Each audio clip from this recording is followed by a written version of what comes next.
जय श्री राम। गोपाष्टमी दिव्यतम व्रत की आप सभी भाई बहनों को बहुत बहुत शुभकामनाएं। ये व्रत कार्तिक महीने के शुक्ल पक्ष में दीपावली के अगले दिन प्रतिपदा, जिस दिन अन्नकूट मनाया जाता है, प्रारंभ होकर के सप्तमी पर्यंत विशेष रूप से मनाया जाता है। और अष्टमी को स्वयं इंद्र भगवान आकर के भगवान श्री कृष्ण जी का कामधेनु माँ के दूध से जो है अभिषेक किया था। इसी दिन से भगवान श्री कृष्ण जी का एक नया नाम गोविंद पड़ गया था।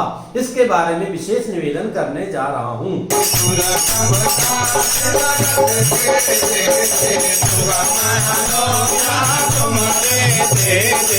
पर उसके पहले आप सबसे हाथ जोड़ करके प्रार्थना है, यथासंभव गौ माता जी की सेवा कीजिए। ना कर पाइए तो कम से कम अपने घर में कुत्ते बिल्लियों को मत पालिए।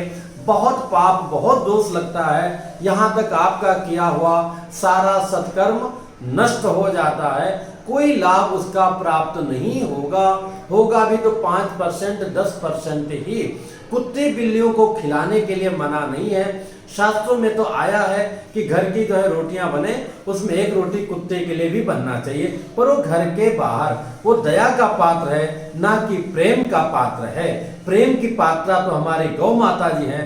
ये वीडियो किसी भाई ने भेजा था, हो सकता है उनको अनुचित लगे तो हटा दूंगा मैं।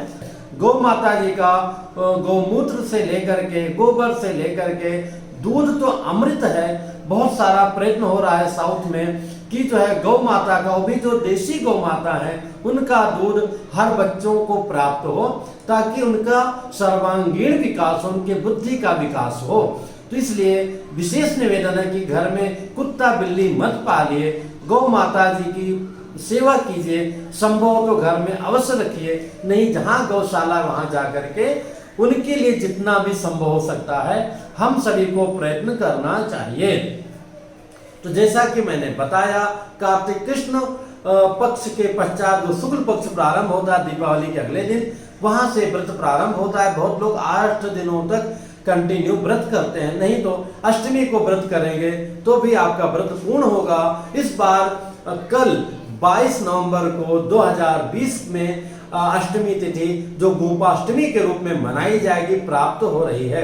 इस दिन भी हमें व्रत रहते हुए बहुत उत्तम है। घर में गौ जी हैं तो ठीक है, नहीं किसी गौशाला में जा करके गौ माता जी को स्नान कराना चाहिए विधिवत बढ़िया से। उनको पूछना चाहिए शुद्ध नए वस्त्रों से। उसके बाद में उनको बढ़िया से कलरफुल वस्त्र ओढ़ाना चाहिए। उसके बाद में उनको टीका लगाना चाहिए, माला पहनाना चाहिए, और तमाम प्रकार के फल इत्यादि उनको और चारा इत्यादि उनको खिलाना चाहिए। धूप करना चाहिए, आरती करना चाहिए, प्रदक्षिणा करना चाहिए।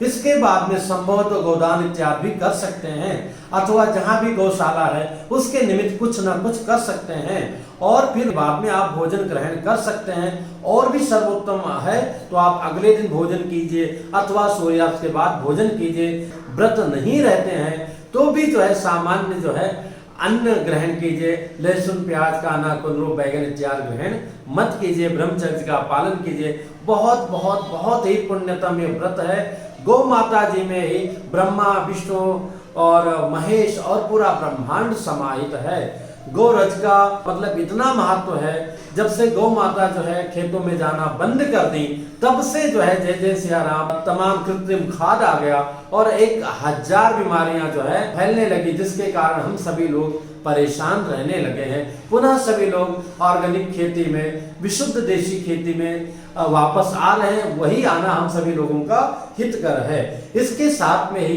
यथासंभव जितना संभव हो सके हमें विद्यालयों में गौ माता की प्रतियोगिता रखना चाहिए, निबंध रखना चाहिए कि गौ माता के बारे में आप बताएं।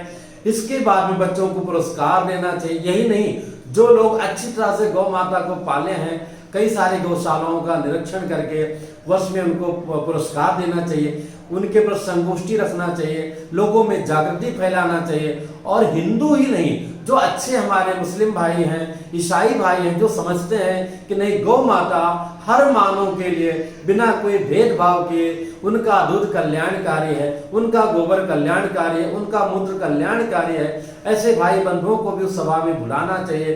ताकि वो जब अपने बीच में जाएंगे तो कम से कम 100 लोगों को बोलेंगे तो 10 व्यक्ति तो प्रेरित होंगे। तो भले ही गौ की सेवा नहीं करेंगे, लेकिन कत्ल खाने से जाने से गौ माता जी अवश्य बचेंगे। और आप सभी हिंदू भाइयों से बहनों से प्रार्थना है कि अपनी गौ को प्रयत्न करें, कभी बेचें नहीं। ये बहुत बड़ा पाप होता है।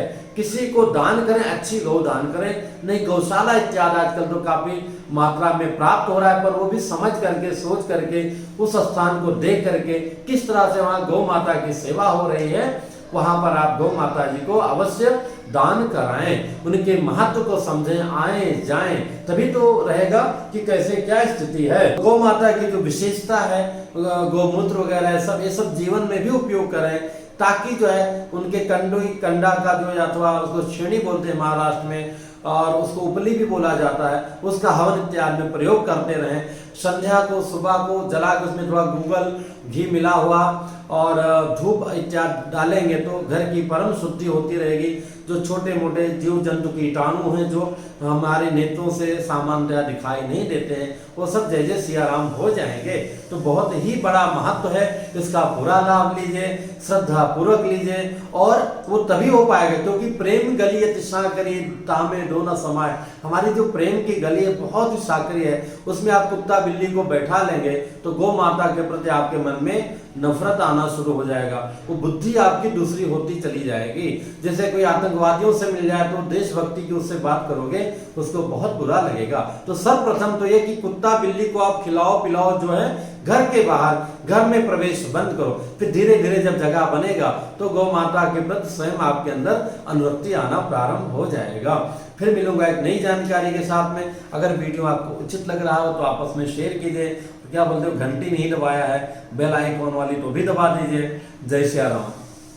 ओम शिव शंकर बम भोले भोले, शिव शंकर बम भोले भोले, ओम शिव शंकर बम भोले भोले, ओम शिव शंकर बम भोले।